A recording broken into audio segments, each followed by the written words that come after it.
The legal disclaimer ensures transparency about recipe sources and viewer responsibility. Poh Piah, also written as popiah and pronounced popiah in Hokkien, is one of Malaysia's most beloved street foods and a staple of home gatherings where everyone gathers around the table to roll their own. The name means simply thin flatbread, and that is exactly what it is. A soft, paper-thin wheat flour skin wrapped around a generous filling of stir-fried yam bean, shredded meat, prawns, bean curd, and a vivid array of fresh garnishes. Unlike fried spring rolls, Poh Piah is served fresh and uncooked, the wrapper left soft so that each bite yields a cool, crunchy, saucy mouthful that is at once light and deeply satisfying. The dish traces its origins to Fujian province in China, where it began as a springtime ritual food celebrating the start of a new season. As Hokkien migrants settled across Southeast Asia, they brought the tradition with them, and in Malaysia it evolved into the version we know today, richer, more elaborate, and inseparable from the hawker centers and night markets where vendors turn out hundreds of rolls. Evening. The genius of Poh Piah lies in its interactive, communal nature. The cook prepares the filling and arranges the garnishes in small dishes around the table, and each diner assembles their own roll to taste, adjusting the balance of sweet hoisin sauce, fiery chili paste, and cool vegetables with every wrap. Lee Suk Ching's version in Malaysian home cooking is a classic home-style preparation that serves 24 rolls. The filling is built around 900 g of yam beans stir-fried with pork or chicken, prawns, French beans, and crab meat, seasoned simply with salt and light soy sauce. The garnish spread is where the dish comes alive: finely shredded egg omelette, crispy fried garlic, golden brown shallots, firm bean curd shreds, blanched bean sprouts, cucumber fingers, fresh lettuce, coriander, and a pounded red chili paste. Angie Liu of Huang Kitchen confirms the same architecture: a long-simmered turnip filling enriched with prawn stock, paired with an identical garnish palette of shredded omelette, bean sprouts, cucumber, lettuce, fried shallots, ground peanuts, and the essential sweet and chili. Sauces. The agreement between the sources is striking, and it underscores how canonical this composition is across Malaysian kitchens. Skins and sauces. Poh Piah skins, 24 sheets. Hoisin sauce, 1/2 cup. Red chilies, 15. Garnish. Eggs, 2. Salt, 1/4 teaspoon. Pepper, a shake. Chinese sausages, 1 pair. Garlic cloves, finely chopped, 10. Cooking oil, 6 tablespoons. Shallots, sliced, 20. Firm bean curd, 2 pieces, shredded, bean sprouts, tailed, 1 cup, cucumber, 1/2, lettuce, 1 head, coriander leaves, 1 sprig, filling, prawns, 300 g, salt, 2 teaspoons, sugar, 1/2 teaspoon, pork or chicken, 300 g, yam bean, 900 g, French beans, 10, cooking oil, 2 tablespoons, crab meat, 1/2 cup, light soy sauce, 2 teaspoons. Here are the written ingredient list. Preparation steps. Step 1. Shred the egg omelette garnish. Beat the 2 eggs with 1/4 teaspoon salt and a generous shake of pepper until well combined. Heat and lightly grease a frying pan over medium-low heat. Pour in just enough egg to create 3 very thin omelets, tilting the pan to spread the mixture as thinly as possible. Cook each omelet until just set and lightly golden on the underside, then turn it out onto a plate. Once all 3 are cooked and cooled, roll each omelet tightly into a cylinder and shred it very finely crosswise. Loosen the shreds and pile them onto a small dish. These fine golden strands add color, richness, and a soft textural layer inside each roll. Cross-reference note: Angie Liu uses the same technique, spreading beaten egg thinly on a non-stick pan, cooking until set, then slicing finely. She notes that the shredded omelet is one of the garnish components that makes homemade Poh Piah special, as many hawker stalls omit it. Step 2. Prepare the sausage, garlic, and shallot crisps. If using Chinese sausages, fry the pair until evenly browned, then slice them thinly and arrange on a small dish. Next, finely chop the 10 garlic cloves. Heat 2 tablespoons of cooking oil in a small pan and fry the chopped garlic over medium heat until evenly golden brown. Watch carefully, as garlic burns quickly once it starts to color. Remove the browned garlic and its fragrant oil to a small dish. Heat another 2 tablespoons of cooking oil in the same pan and brown the 20 sliced shallots until they are deep golden and crisp. Drain them well and transfer to another small dish. These 2 crispy garnishes, fried garlic and shallot crisps, provide the aromatic crunch that punctuates every bite of Poh Piah.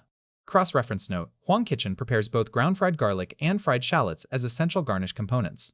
Ras Malaysia's B and Lo likewise emphasizes the importance of crispy shallots and garlic oil in Malaysian spring roll preparations. The aromatic oil from frying the garlic is prized and should be included with the garnish. Step 3. Fry and shred the bean curd. Shred the 2 pieces of firm bean curd into thin strips. Heat a little oil in a pan and fry the bean curd shreds until they are firm and lightly golden, turning them so they brown evenly. Drain them well and remove to a small dish. The frying firms up the bean curd so it holds its texture inside the roll rather than turning soft and watery. Cross-reference note: Huang Kitchen fries firm bean curd on a non-stick pan until browned on both sides, then cuts it into strips, the same technique and purpose. The bean curd adds protein and a pleasant chewiness that contrasts with the crunchy vegetables. Step 4. Prepare the fresh vegetables. Blanch the 1 cup of tailed bean sprouts in boiling water for 30–60 seconds, then immediately drain and refresh under cold water to keep them crisp. Cut the 1/2 cucumber into 0.8 cm fingers, short, thin batons that will fit neatly inside the roll. Wash and thoroughly dry the lettuce leaves and coriander sprig. Halve each lettuce leaf along the central veins so the pieces lie flat and pliable inside the wrapper. Arrange all the vegetables neatly on a flat dish. Finally, pound the 15 red chilies to a fine paste using a mortar and pestle and transfer this to a small dish. The chili paste is what gives each diner control over the heat level of their individual roll. Cross-reference note: Huang Kitchen blanches bean sprouts, shreds cucumber, and washes lettuce in the same way. She also prepares a chili sauce rather than a plain paste, but the function is identical, a spicy component each diner applies to taste. Li Sup Ching's pounded chili paste is the more traditional, intensely flavored approach. Step 5. Prep the filling ingredients. Clean the 300 g of prawns, remove heads and shells, reserve the shells for stock if following the Huang Kitchen method, divine, then dice them into small pieces.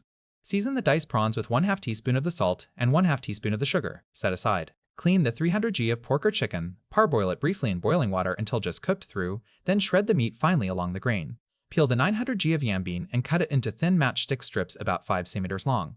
String the 10 French beans and shred them finely to match the yam bean. The uniform shredding of yam bean and French beans is important. It ensures the filling cooks evenly and rolls neatly inside the wrapper. Cross-reference note: Huang Kitchen cuts turnip into strips and simmers it for up to 1½ hours in prawn stock until meltingly soft. Li Sup Ching's method is faster, a 15-minute stir-fry that retains more of the yam bean's natural crunch. Both approaches are authentic. The longer simmer produces a softer, more deeply flavored filling, while the quicker stir-fry keeps the vegetable brighter and more textural. We follow Li Sup Ching's method here, with the option to simmer longer if a softer filling is preferred. Cooking steps. Step 6. Stir-fry the filling. Heat the 2 tablespoons of cooking oil in a large wok over medium-high heat. Toss the shredded French beans in the hot oil briefly, just 1–2 minutes, to cook them lightly while retaining their crunch. Remove them and set aside. In the same oil, fry the shredded parboiled pork or chicken until the meat is cooked through and lightly browned. Add the 2 teaspoons of light soy sauce and the diced, seasoned prawns. Stir-fry for about 1 minute until the prawns just turn pink. Add the shredded yam bean and the remaining 1½ teaspoon of salt. Stir-fry continuously for approximately 15 minutes until the yam bean is cooked and tender but still holds its shape. It should be translucent at the edges and yield to the bite without collapsing. The yam bean will release its natural juices during cooking, creating a light, savory gravy that flavors the entire filling. Cross-reference note: Huang Kitchen builds the filling differently. She boils prawn shells to make a stock, then simmers the turnip in that stock with brown bean paste for up to 1½ hours. Li Sup Ching's stir-fry method is quicker and relies on the yam bean's own moisture rather than added stock. If you prefer a softer, more saucy filling, add 1/2 cup of water or prawn stock and cover the wok to simmer for an additional 20–30 minutes. Step 7. Finish the filling. Once the yam bean is tender, return the lightly cooked French beans to the wok. Add the 1/2 cup of crab meat and fold everything together gently. Taste and adjust the seasoning. The filling should be savory with a faint sweetness from the yam bean and crab meat. Keep the filling hot until required. The warmth is essential as it softens the Poh Piah skin slightly and makes the roll more pliable during assembly. Cross-reference note: both Li Sup Ching and Huang Kitchen add crab meat or prawns near the end of cooking to preserve their delicate texture. The crab meat contributes sweetness and richness. If unavailable, extra prawns or shredded cooked chicken can substitute. Step 8. Set up the assembly station. Pile the Poh Piah skins on a plate and cover them with a piece of damp muslin cloth to keep them from drying out and becoming brittle. A dry skin will crack when folded.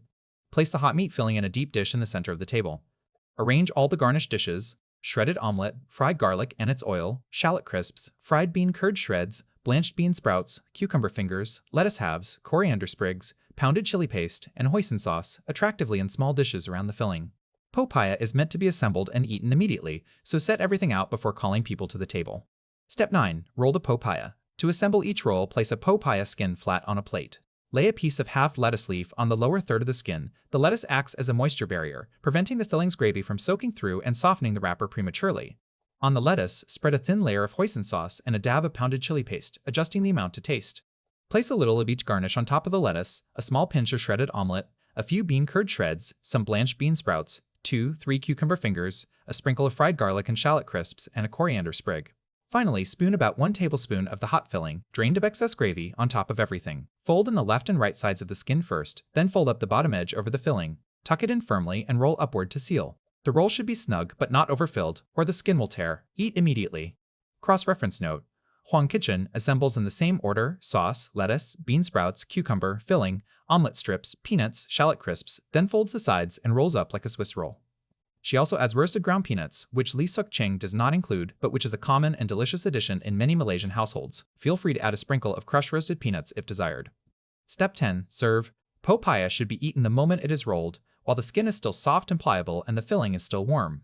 The skin becomes soggy after 10-15 minutes as the filling's moisture seeps through, so do not roll them in advance. Cut each roll in half on the diagonal to reveal the colorful cross-section, or eat them whole. Serve as a starter, a light meal, or the centerpiece of a Poh Piah party where everyone rolls their own, which is, after all, the most authentic way to enjoy this dish. Notes and tips. Choosing yam bean, look for firm, heavy yam beans with smooth, unblemished skin. A good bangkuang should feel dense for its size and snap cleanly when broken. Avoid roots that feel light or spongy, they will be dry and fibrous. The natural sweetness and crunch of fresh yam bean is the backbone of the filling, so this is not an ingredient to compromise on. Poh Piah skins, fresh skins, are far superior to dried or frozen ones. They should be thin, translucent, and slightly stretchy. If buying from a market, use them the same day. If you must store them, wrap tightly in cling film and refrigerate for up to 2 days, bring them to room temperature before using and keep covered with a damp cloth throughout assembly. Huang Kitchen notes that skins can be homemade or store-bought. The store-bought ones from Asian grocers are perfectly serviceable. The lettuce barrier, placing lettuce directly on the skin before adding the wet filling, is not optional. It is the single most important technique for keeping the roll from falling apart. The lettuce leaf creates a waterproof layer that prevents the filling's gravy from soaking through the thin wrapper. Without it, the skin dissolves into a soggy mess within minutes.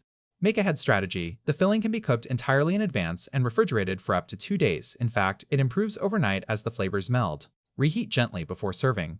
All the garnishes, except the shredded omelet, can be prepped a day ahead and stored covered in the refrigerator. On the day of serving, make the omelet fresh, set out the assembly station, and reheat the filling. This makes Poh Piah an excellent entertaining dish where the host's work is done before guests arrive. Vegetarian adaptation, omit the pork, prawns, and crab meat. Replace with extra bean curd, shiitake mushrooms, and shredded carrot. Use mushroom stock instead of meat for simmering the yam bean. The hoisin sauce and chili paste provide enough seasoning to carry a vegetarian filling beautifully. Customization is the point. Poh Piah is inherently flexible. Some families add crushed roasted peanuts, others include boiled shrimp paste, and some toss in glass noodles to absorb excess moisture. Let each diner build their roll to their own taste. That interactivity is what makes Poh Piah more than just a dish, it is an occasion.